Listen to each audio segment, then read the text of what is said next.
Alors, je ne suis absolument pas une coach en amour, ni en relation de couple. Par contre, je suis passée du pire qu'on puisse vivre en termes de relations humaines à réaliser ma vie de rêve, ma relation de rêve. Limite, c'était la vie et le mec que je m'étais fait dans les Sims, tu vois.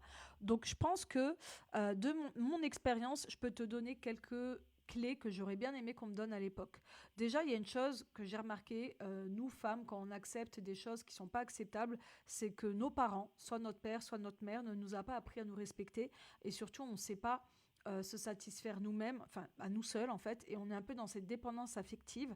On a besoin de se sentir aimé, d'être aimé pour avoir l'impression d'exister, et c'est ce qui fait qu'on a tendance à accepter des choses qui sont juste pas acceptables.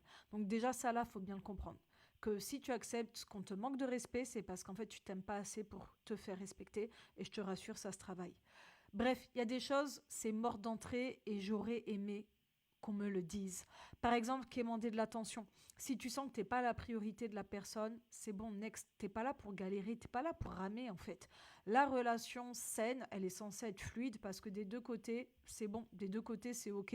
On sait ce qu'on veut et on y va. À un moment donné, on n'est pas là pour perdre de temps. Donc je pense que personne ne veut ramer pour rien en fait. Donc voilà, si la personne, elle sait pas se positionner, trouver du temps pour toi, si tu as l'impression que c'est tout le temps toi qui appelle, c'est tout le temps toi qui envoie des messages, basta, stop. C'est niet direct en fait. Une autre chose, si tu sens que de suite il a besoin de te dévaloriser sous couvert d'humour, etc., red flag direct, ça c'est clairement limite le pervers narcissique qui s'est pas encore dévoilé. Si la personne, même sous couvert d'humour, a besoin de te clasher, de te dévaloriser, tu next. Ok, c'est bon, t'as pas besoin de ça dans ta vie. Au contraire, t'as besoin de quelqu'un qui te sauce, qui te mette sur un piédestal. Mais méfie-toi aussi de celui qui te sauce et qui te met sur un piédestal. Les paroles ne veulent pas tout dire et ne suffisent pas. En fait, j'ai envie de te dire que j'ai pas envie de te répéter 10 000 blabla. Il y a juste une règle qui est basique. Il faut que ce soit fluide. Il faut pas que ce soit difficile. Il faut pas que ce soit compliqué. Il faut pas qu'il réfléchisse. Il faut pas qu'il hésite pendant 1000 ans. À un moment donné, c'est une évidence, soit c'en est pas une.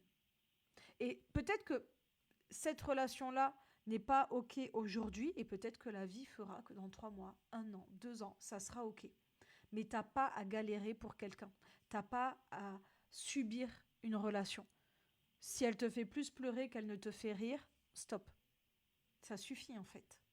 On est où? Donc voilà, je suis pas une coach en amour, mais en tout cas, si ça peut te faire du bien d'entendre ces choses-là, sincèrement, vaut mieux prendre le temps d'être seul parfois, vaut mieux prendre le temps de s'aimer soi-même, de travailler sur soi, et là, bizarrement, la vie te mettra sur la route la personne que tu mérites vraiment.